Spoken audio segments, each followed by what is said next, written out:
quando fui mobilizado para Angola, tinha já uma experiência bastante grande com os M5A1 da Academia. Eram fiáveis, credíveis, eu tinha grande confiança neles e sabia que existiam em grande quantidade no depósito de material de guerra em Beirolas. Isso, aliado ao conhecimento que eu já tinha das picadas de Moçambique, às conversas que ouvia de camaradas meus que tinham estado em Angola e na Guiné e que nas emboscadas não havia forma de reagir ao inimigo porque não havia viaturas blindadas que pudessem ir avançar, carregar para as bases de fogos do inimigo. Tudo isso levou-me na altura a concluir que os nossos M5A1 podiam ser muito úteis em Angola ou em qualquer outra província ultramarina. Assim, fiz uma exposição comprometendo-me a tratar dos carros e a fazer-lhes a manutenção e a ser responsável por eles, e pedi para levar, incluídos na CCS, que eu faria também os condutores e as guarnições, 3 carros de combate, 3 M5A1 para Angola com o Batalhão de Cavalaria 1927. O depósito em Beirolas estava onde é hoje o Parque das Nações. Ali havia centenas de carros de combate de vários modelos que tinham sido recebidos por Portugal no fim da Segunda Guerra e estavam no meio do mato, à chuva ou ao sol, sem qualquer proteção, completamente abandonados.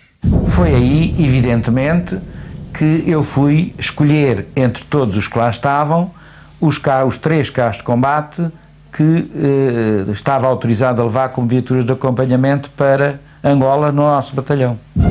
Fomos na primavera para Estremoz, para formar o Batalhão de Cavalaria 1927 e fui mobilizado exatamente como comandante da Companhia de Comandos e Serviços, CCS.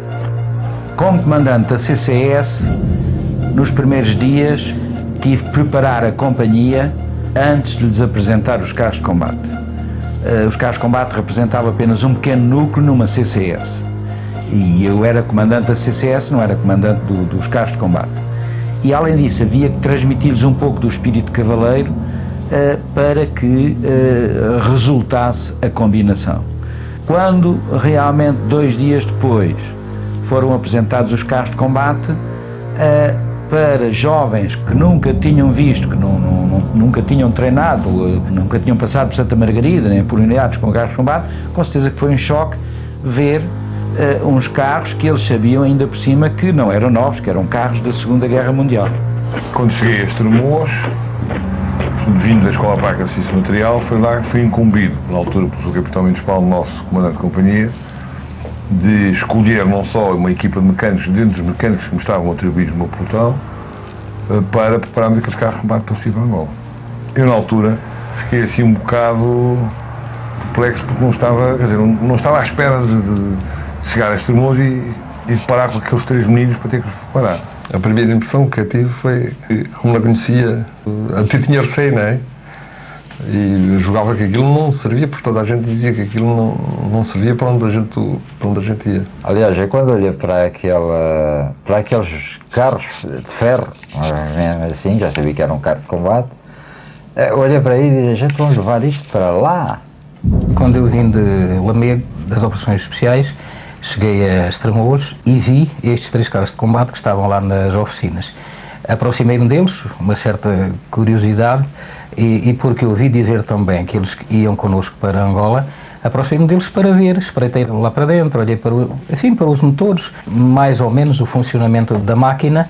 Pareceu-me um material, também pelo que eu ouvi dizer, que tinha cerca de 30 anos de serviço nessa altura, que estaria já fora de serviço. E pensava eu também que esse material que já não iria servir para nada, mas se estava ali era porque os técnicos, os peritos, entendiam que ele ainda era válido. Senti logo de princípio uma grande aproximação de todos pelos carros de combate. Inclusivamente ainda não estavam formadas as guarnições e já se disputavam lugares. Os mecânicos então começaram logo de início a resolver pequenas avarias por sua própria iniciativa. Estava a criar-se, portanto, um grande espírito e perspectivava-se grande sucesso para aquelas equipes. Tivemos imensa sorte com o pessoal. Para mim foi uma novidade, como é óbvio, não é?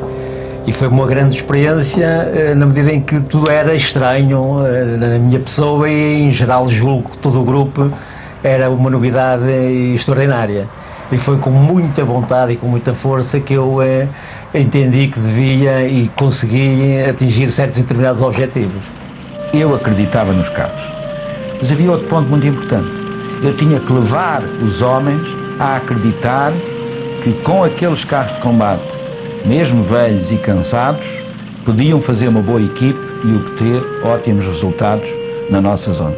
Eu dizia que isto é o que vocês vão lidar depois para lá em África. Vocês vão lidar com isto. Isso é como se fosse o pão que vocês comem todos os dias à mesa.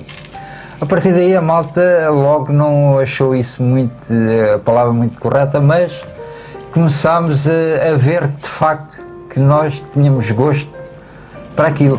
Começámos a gostar a maneira como aquilo se conduzia e a maneira como é que aquilo andava. Andava bem, puxavam bem. E então, na altura, escolhi uma equipa de mecânicos, chefiada pelo cabo, pelo pouca roupa, que realmente foram rapazes que se dedicaram de alma e coração aos carros. Nós fomos dispensados até de algumas operações, porque tínhamos de estar a preparar os carros. Lembro-me que, ainda com os carros em Estremoz, tivemos que vir a Braço de Prata ou de Pozos buscar umas peças que nos faltavam e uns caixotes com suplentes que levámos para Angola, também nessa altura. Eu senti que ia tomar conta de uma nova tecnologia, embora não fosse aquela que eu estava habituado, mas com a experiência técnica que tinha, de anos que trabalhava na parte técnica, poderia resolver a situação, como penso que assim aconteceu. Era um bocado diferente dos motores normais que nós tínhamos aqui assim. Eu disse, deixa lá o sargento sair daqui embora, porque a gente vai pôr o carro a trabalhar. Isto é fácil. Tirámos as velas, não sabíamos a ordem dos cilindros do motor, mas em virtude, como aquilo era um motor americano, sabíamos que o primeiro cilindro da frente, o que está mais para a frente é sempre o número 1. A partir daí tirámos as velas desse mesmo motor e pusemos jornais a tapar os buracos depois de ter esse cilindro no primeiro em compressão. O motor começou logo a trabalhar, que até o sargento se chateou connosco quem é que manda a gente fazer aquilo, só que eu acabei de dizer que o nosso capitão esteve aqui, não nos disse nada e estava à espera que a gente agora dissesse que o motor já trabalhou e como está a trabalhar. Em curto espaço de tempo, as guarnições ficaram preparadas, as primeiras, e quando a CCS parte para o IAO, nós levamos já os nossos carros de combate.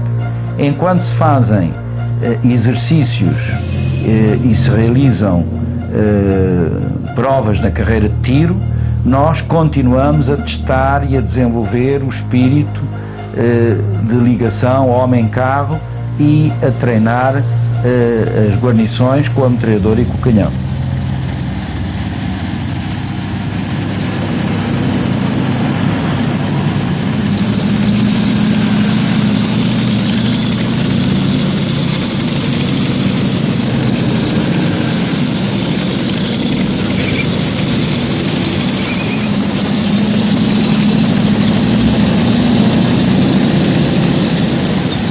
Recebo uma chamada de Estremoz com a indicação de que havia ordem para embarcar os carros para estarem no cais de Alcântara. Como o pessoal estava já nessa altura de férias, as férias de embarque, as chamadas férias de embarque, desloquei-me a Estremoz e fui eu que fui buscar os carros ao quartel e os embarquei no comboio. Como curiosidade, lembro-me que cada carro pagou nessa altura, em caminho de ferro, cerca de 956 escudos, moeda antiga. Os carros de combate são levantados em Alcântara e são conduzidos para embarcarem no Beira, um cargueiro Beira, e são acompanhados de uma série de caixotes que levam imensas peças sobressalentes, como por exemplo 6 motores completos, 3 diferenciais controlados e uma série de outras peças mais miudinhas. Os carros foram carregados, tivemos que atravessar praticamente o terreno de passo todo, que atravessámos, porque os carros, depois os carros foram colocados numa grua que andou a navegar no Tespa para conseguir pôr em cima do barco, porque as gruas não davam, ou não tinham, como é que dizer, não tinham força suficiente para levantar os meninos. Aliás, as meninas, elas para nós eram as meninas. E dali os carros seguiram para Luanda com todo o equipamento que nós conseguimos arranjar, peças suplentes, etc.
Estremoz houve a cerimónia habitual da entrega dos guiões às unidades e depois só faltava o nosso embarque.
Quando nós embarcávamos para fora, é natural que, tendo eu já a prática de uma comissão fora, ia bastante mais à vontade do que os homens que nós levávamos. E daí, embora eles conscientes do que iam fazer, do que iam encontrar, há sempre uma lágrima que foge, o adeus à família, é a primeira vez que saem do país. Em todas as comissões há sempre dois momentos muito emocionantes. Um é a partida, o outro a chegada. Ali estávamos nós, com jovens soldados que pela primeira vez praticamente viam o mar e um barco grande, desfilavam rigorosamente uniformizados, com brio, com orgulho, entravam no barco, mas havia também do outro lado as famílias que se vinham despedir, os pais, os amigos, as mães chorosas, e quando o barco se afastava, passava debaixo da ponte, caíam em si e havia também algumas lágrimas.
Lembro-me de um episódio passado, já na parte final da nossa viagem de barco. Havia muito calor e 2 soldados vieram descansar na parte interior da tampa do porão. Infelizmente começou a chover, nessa altura os porões foram fechados eletricamente, ficaram os 2 entalados, um sem gravidade, mas outro com traumatismos internos que tinha que ser operado rapidamente, senão corria perigo de vida. Nessa altura gerou-se, portanto, uma grande questão que era, por causa de um soldado, o que é que vamos fazer? Nós, perto, só tínhamos um porto, que era o Porto de Bissau. Todo o resto da África nos era hostil. A solução de lutar para Bissau significava um atraso de 48 horas. O custo que isso trazia num barco fretado era enorme. E espalhou-se como um rastilho por todos os cerca de 2.000 soldados que iam a bordo, o que é que eles vão fazer. Falou-se em pedir autorização para Lisboa, mas finalmente, mais da parte dos capitães, veio a insistência. Temos que voltar para trás, a vida de um soldado está acima de tudo. Voltámos para Bissau, chegámos ao amanhecer, já estava uma lancha à nossa espera, o soldado foi transportado para a lancha, depois de helicóptero para o hospital, e apareceu-nos lá cerca de 3 meses depois.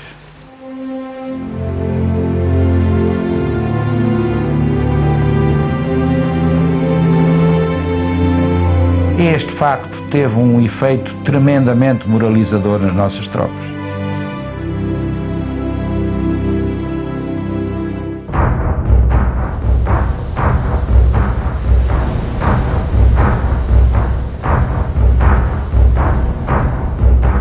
Chegamos a Luanda ao nascer do sol, desembarcámos e vamos para o Grafanil.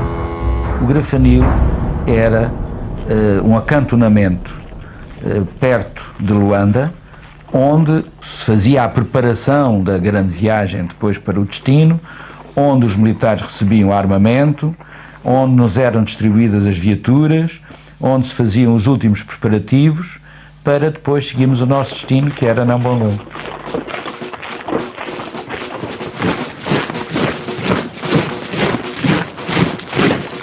Estávamos no Grafanil, penso que há uns 2, 3 dias, estávamos lá há muito pouco tempo, e os carros de combate apareceram lá, já pintados de lagarto, e então eu achei que as máquinas ali, com as armas montadas e tudo, mais agressivas. Sei que o nosso comandante de companhia deu uma volta com uns e achei que aquelas máquinas que estavam, enfim, já parece que aptas para entrar lá na guerra, e nessa altura foi também quando eu soube, quando o comandante de companhia me disse que eu ia fazer parte da guarnição de um deles. Saímos ao nascer do sol de Luanda para Namboangong, englobados no MVL. O MVL é um movimento de viaturas logístico, predominantemente constituído por grandes caminhonetes Scania e Volvo, civis, que eram alugadas para o efeito, e evidentemente com a sua escolta das unidades militares. Normalmente eram 2 grupos de combate que faziam a escolta, que eram depois revezados. Estes movimentos mantinham o abastecimento das unidades, eram vitais para o fornecimento de géneros, de víveres, de transportes, de munições, tudo. Em Angola havia um grupo de esquadrões equipado com viaturas Panhar, bastante modernas, EBR e ATT, e estava um esquadrão em Luanda. E quando os oficiais e as guarnições dessas viaturas viram os nossos M5A1 da Segunda Guerra Mundial, evidentemente olharam para eles, rirem-se daquele modelo tão antiquado, quando eles tinham viaturas muito mais modernas e que eles julgavam eficientes. Eles julgavam que nós éramos malucos. Eles julgavam que a gente era maluco. Porque com um carro daqueles metido no mato,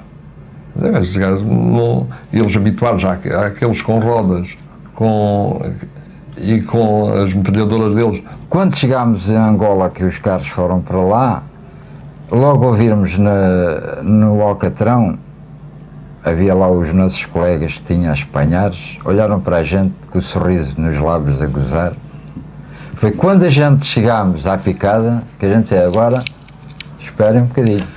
E quando esperámos por essa oportunidade, eles, com o tal canhão grande que eles tinham, eles acabaram por ver que nós tínhamos mais força e poder de andar dentro daquelas picadas com estes carros, que nós, a nossa velocidade que andámos com aquilo, andámos uma média de 80, 75 km a hora, coisa que eles não passavam dos 40, 50. E eles aí é que viram, e então já o sorriso deles não era o mesmo que eles nos faziam.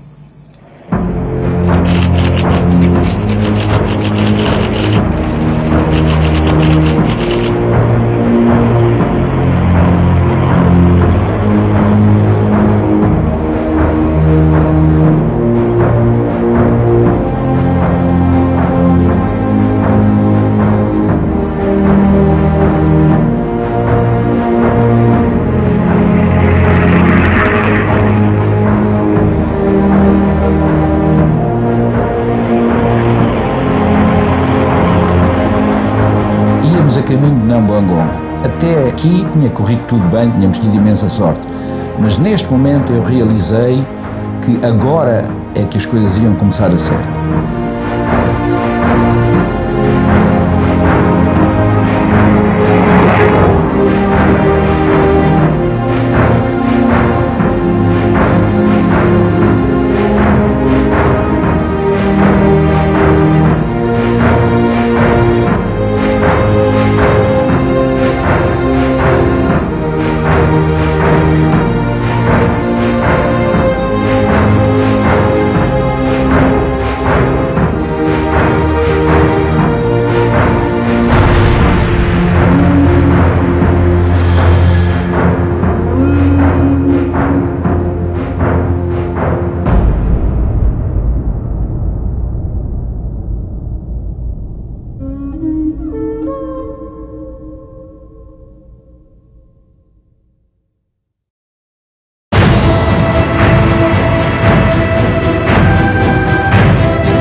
Chegámos a Nambuangongo ao cair da noite.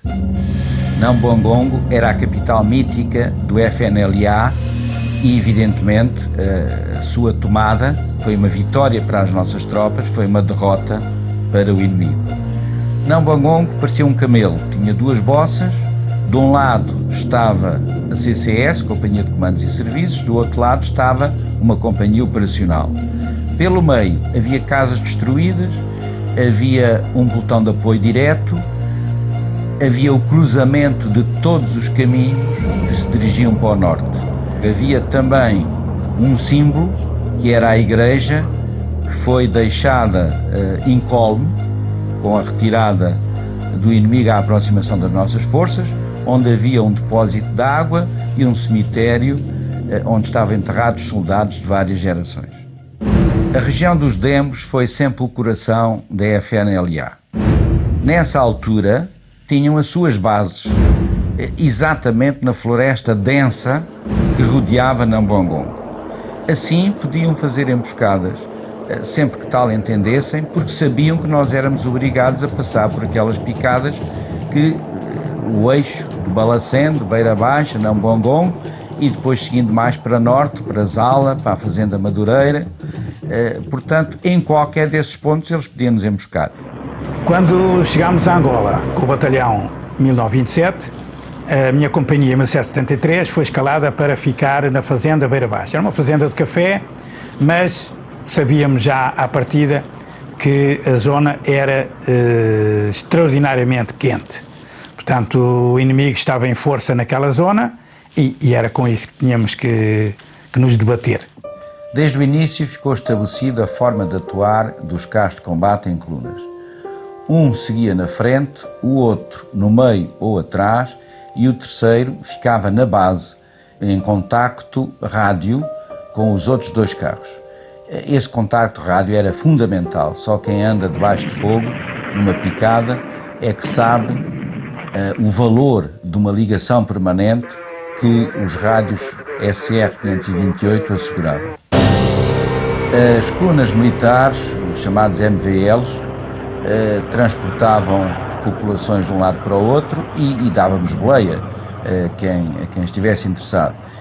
Também, quando passávamos no Cachito, havia uma série de informações que eram transmitidas, portanto, nós sabíamos que os carros de combate, mais tarde ou mais cedo, seriam atacados, seriam testados para verem se realmente serviam para alguma coisa ou não. Nesta situação, pedi às guarnições a maior atenção na picada. Sabia que os carros estavam 100% operacionais, o pessoal estava bem treinado, bem preparado, mas não há dúvida nenhuma que o primeiro contacto com os elementos do FNLA teria um efeito completamente determinante em futuras ações.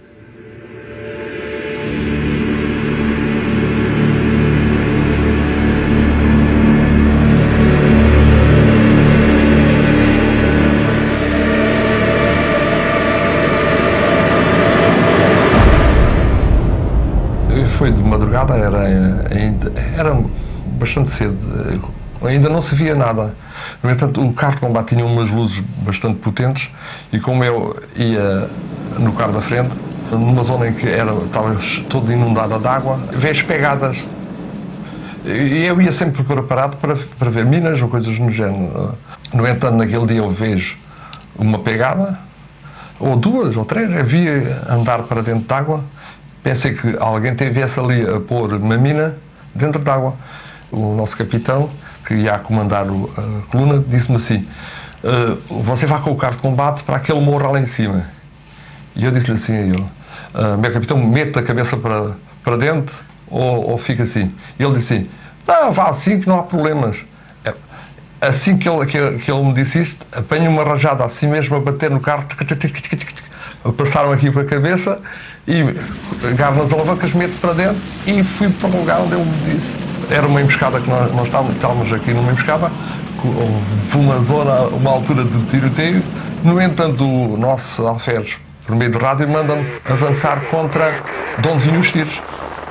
Eu meto-me dentro do capim, o carro começa a andar e começa a disparar o canhão, as metralhadoras, tudo, até que andámos aí uns 70, 80 metros para dentro do capim e para a confusão. Íamos com uma escolta a um MPL grande, bastante grande. Íamos chegando à Beira Baixa e ali a cerca de 3 km.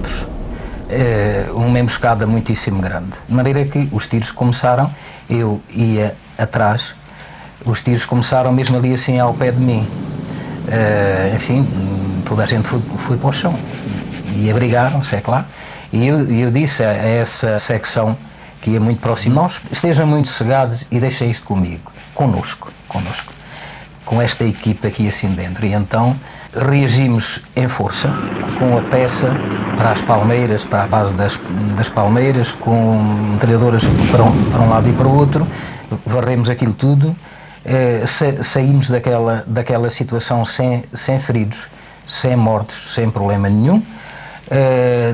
Sei que disparámos a peça umas 20 e não sei quantas vezes. Sei que as armas que estavam impecavelmente limpas não encravaram. Fomos atacados perto da Beira Baixa, onde tivemos 2 horazinhas debaixo de fogo e que eles não deixavam a malta seguir. O que a malta pensou? Proteger-se com os carros. A gente avançou com os carros, fizemos a nossa malta mais ou menos a salvo e depois avançámos direito a eles. Avançámos direito a eles e metemos para a mata fora, e eles tiveram mesmo que recuar perante a ação dos carros, que viam que não levavam a melhor, não é? Nós fomos uma vez atacados na Beira Baixa, perigosamente. Os terroristas na altura lançaram uma granada para cima do nosso carro, que por acaso, dada a proteção que nós tínhamos às folhas e aos radiadores, fez ricochete, quer dizer, bateu e saltou fora e foi arrebentar fora. Andámos mais 3 ou 4 quilómetros, outro ataque. Lá avançámos novamente. Lá fomos contra onde vinha o fogo, começámos a disparar. Às 2, 3 parou. Tenho a impressão que foi na altura para nos experimentar.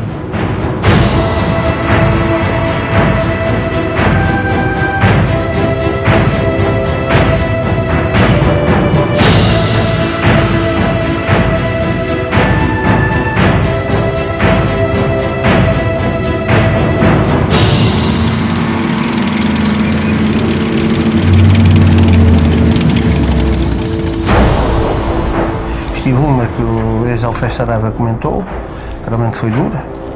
Estive outra na picada, que eu já comentei, de Beira Baixa para Carnacassala, foi muito dura, mas que realmente nós tivemos uma saída muito airosa, porque eles temiam as máquinas que nós tínhamos.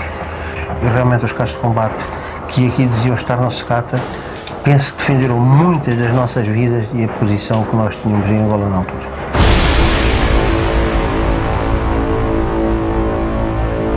As equipas estavam bem preparadas e quando aconteceu, realmente tudo funcionou bem. As armas não encravaram e intimidaram realmente o inimigo. Provocou exatamente o pânico e a fuga, porque a ação de fogo em movimento era terrível, feita por um carro de combate naquelas circunstâncias.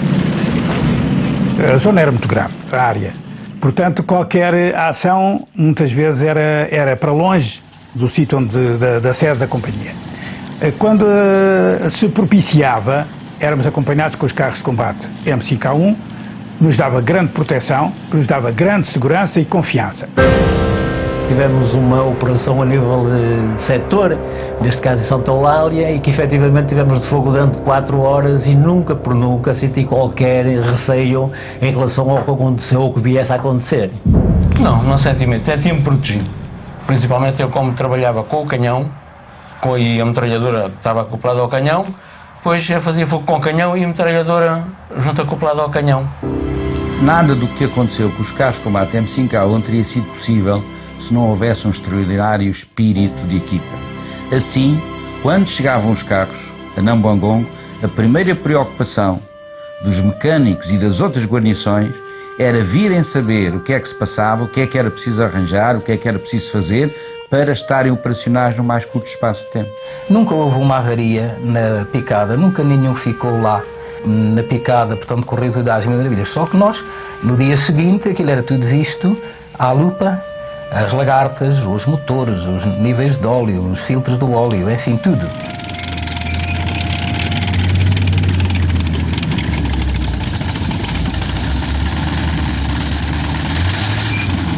Quando chegávamos ao acampamento, era revisto o óleo, era visto os filtros, era tudo visto, era todo atestado, era todo oleado, era todo amassado, ficava impecável para sair a qualquer momento.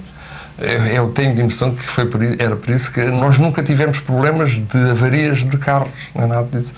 Sim, acho que fazia parte da boa manutenção de mecânicos, como da manutenção, por exemplo, a minha, que dava manutenção aos 3 carros, como era o mecânico de armamento, depois dava a manutenção, mas tenho a impressão que, como mecânicos, tínhamos esplêndidos.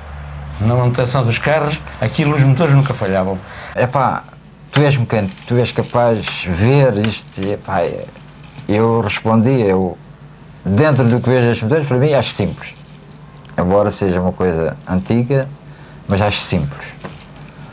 E então a gente começou a olhar uns para os outros e até mesmo a beber a nossa cerveja na cantina, a gente estava sempre a falar nos carros. E isso nos deu aquela alegria, aquele prazer que, sendo nós os únicos que aqueles carros estivessem no ultramar Angola, em Nambangongo, nós fizéssemos daquilo como fosse um colega nosso que tinha que estar vivo igual a nós.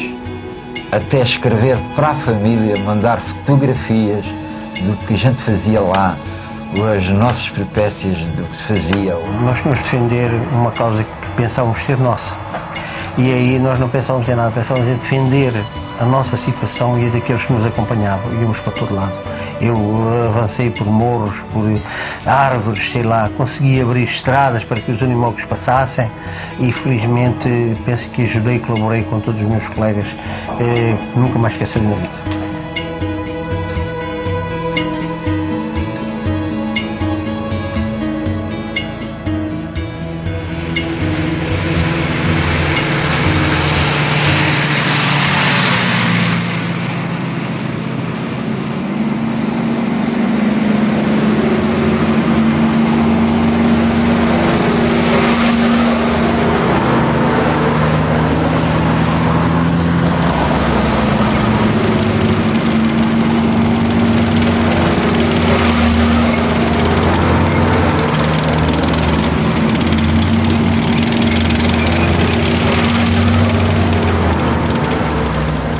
Naquele tempo em que nós fizemos a guerra em Angola, os carros já tinham muita força.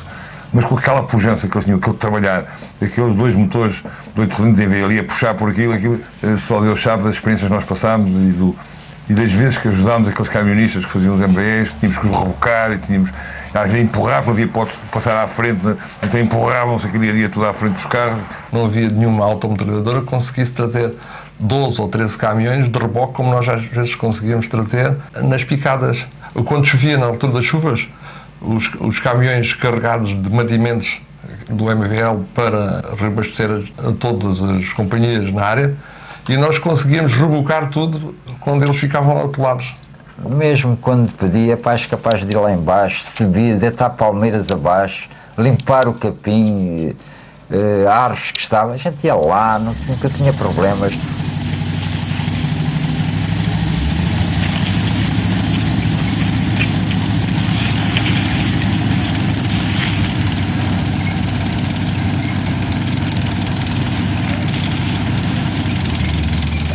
Aqueles carros, a força para eles não havia, quer dizer, aquilo eram uns burros autênticos a puxar.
Depois do primeiro confronto, fomos brindados com a locutora que nós chamávamos de Maria Turra, que falava um português perfeito e que referiu o contacto, batizou o M5A1 de Elefante Dundum e dizia todos os nomes das guarnições, como quem diz, já sabemos quem são, cá estamos à vossa espera, fica para a próxima. Soubemos pelo Rádio Brazzaville que era às 7 da tarde, todas as tardes, dava o nome do nosso comandante, Mendes Paulo, o nome das nossas guarnições, que éramos o perigo número 1 daquela zona. Eles até tinham medo, portanto deram o nome a gente que eram os carros fantasmas, eram os dundus, tínhamos vários nomes, que tinham medo, portanto respeitavam, era na picada, éramos respeitados. O pessoal dos carros de combate foram impecáveis, nunca se encontrou um indivíduo dos carros de combate, quando nós fomos para outro lado, embriagado, mal fardado, que tivesse criado problemas, fosse de que natureza fosse. As nossas companhias só nos queriam a nós, operacionais, e até os vizinhos vinham-nos pedir para nós os acompanharmos, porque enquanto nós os acompanhávamos não éramos atacados. Quando começámos por sair com os carros, no princípio ninguém queria os carros, mas depois tudo queria os carros, porque sentia uma proteção quando os carros iam. Nós, neste caso, em geral, falo a nível coletivo, que realmente constituímos 3 equipas em 3 tanques de guerra que foram excepcionais. E a prova demonstrada foi efetivamente que não houve nenhuma pequena mordidela de uma mosca em relação a qualquer elemento das tripulações. Toda a gente que nos acompanhava, que nos acompanhou, tanto de civis como militares, nunca tiveram uma briscadura. E nós correspondíamos sempre, íamos sempre, aquele carro a trabalhar, pelo menos nas nossas mãos, nunca falhou.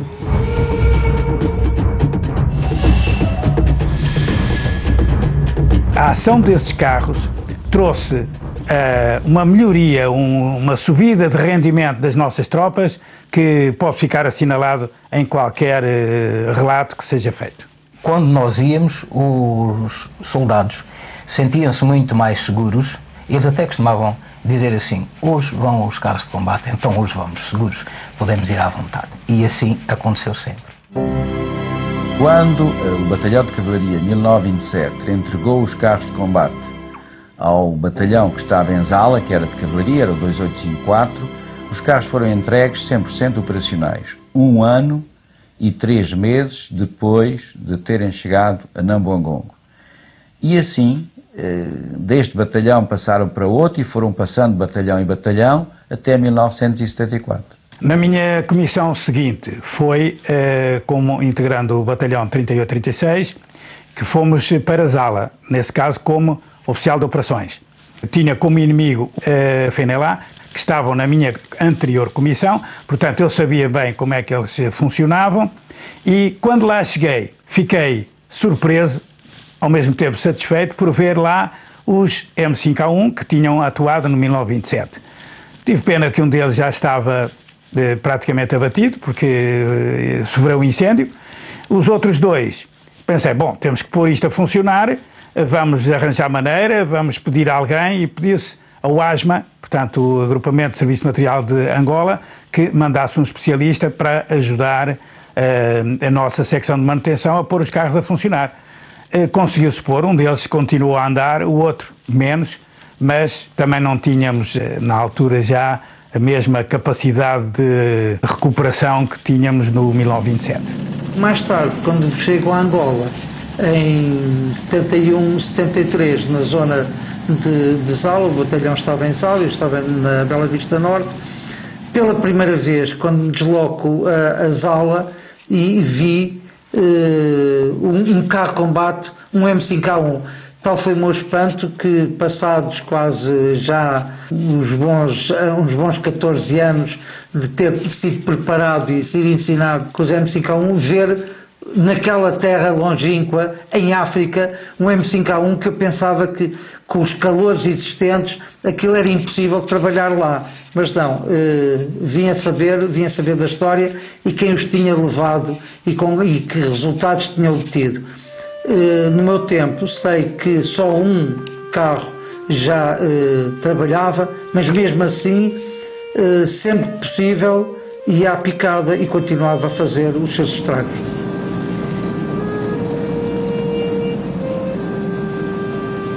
Estou hoje convencido, hoje com quase 60 anos, mais maduro, estou hoje convencido de que valeu mesmo a pena e que evitámos muitas mortes, muitos feridos e todas as consequências que daí vinham.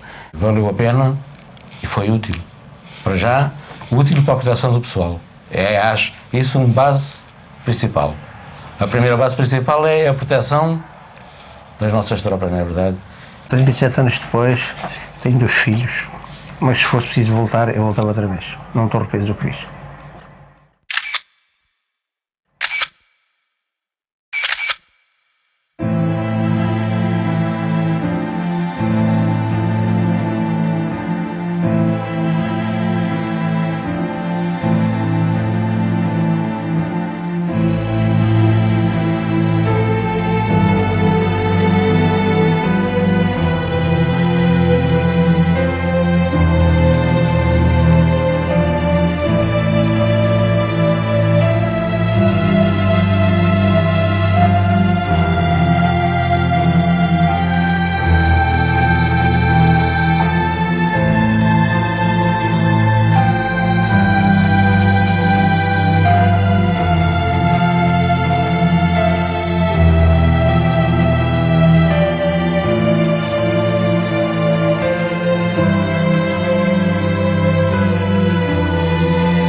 1970 recebo guia de marcha para o que seria a minha 4ª comissão, como oficial de operações do Batalhão de Cavalaria 2922.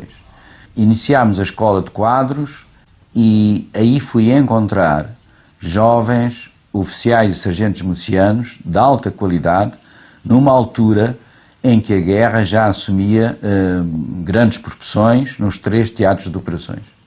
Ao encontrar pela primeira vez o meu batalhão, olhar para aqueles jovens 20 anos, eu não pude deixar de pensar que nestas condições muitos deles não iam regressar.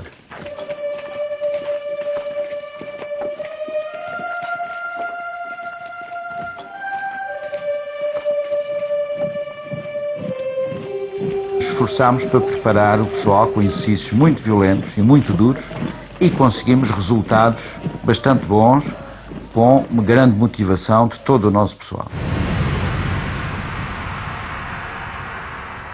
Terminado o IAO, embarcámos no UIJ, o mesmo paquete que me tinha levado a mim também para Angola, e chegámos ao alvorecer africano à vistas de Bissau, que era uma linha no horizonte muito diferente de Luanda ou Lourenço Marques.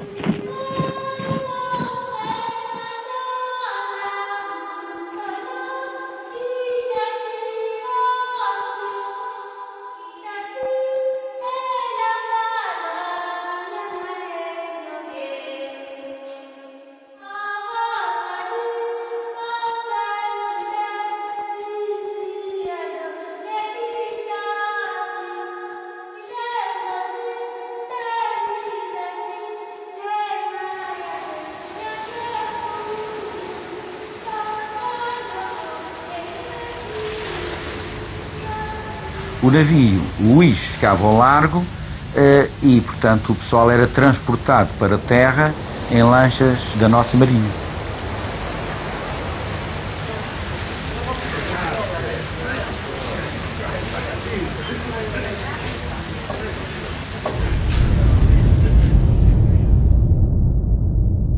Seguimos para Piche, no leste da Guiné.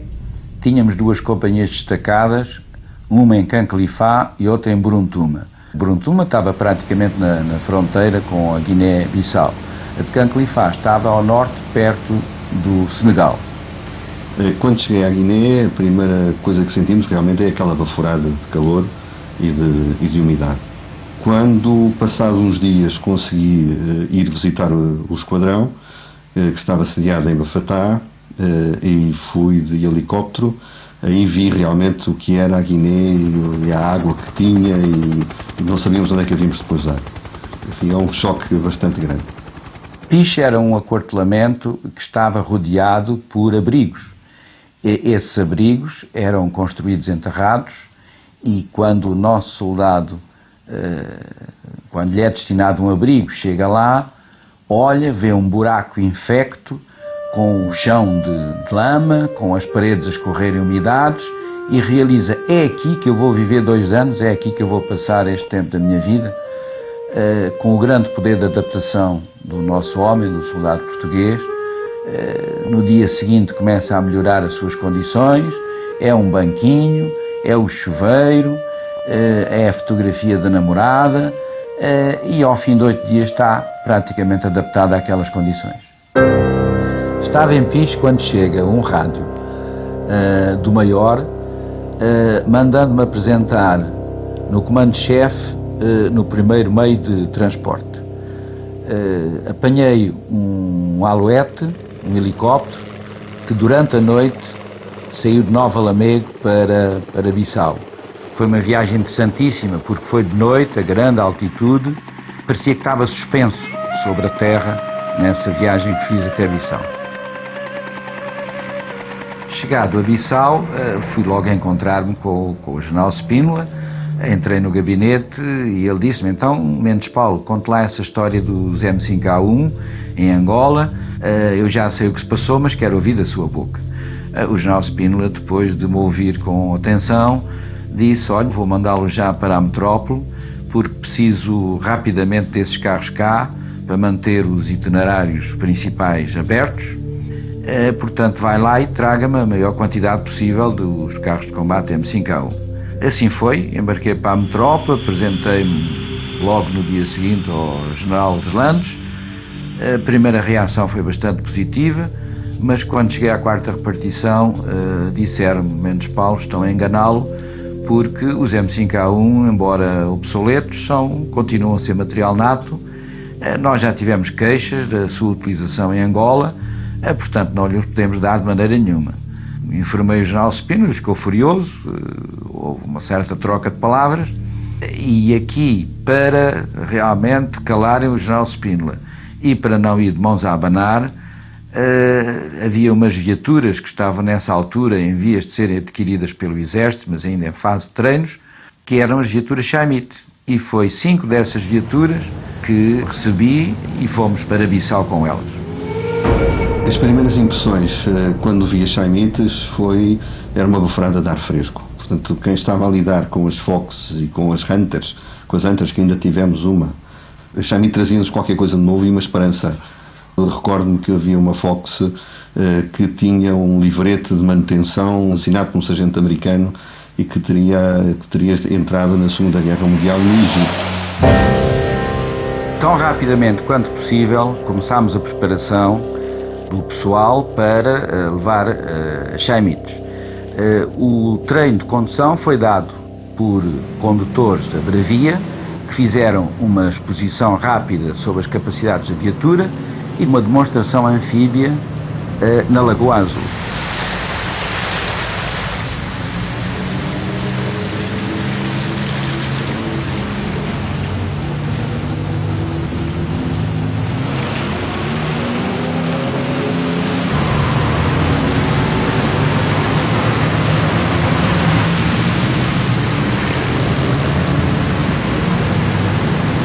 Quando fomos fazer os primeiros testes a Alcochete, e os primeiros testes essencialmente eram de fogo, o que é um facto é que tornava-se difícil. A HK estava posicionada lateralmente, não estava na sua posição normal, tinham-na rodado 90 graus,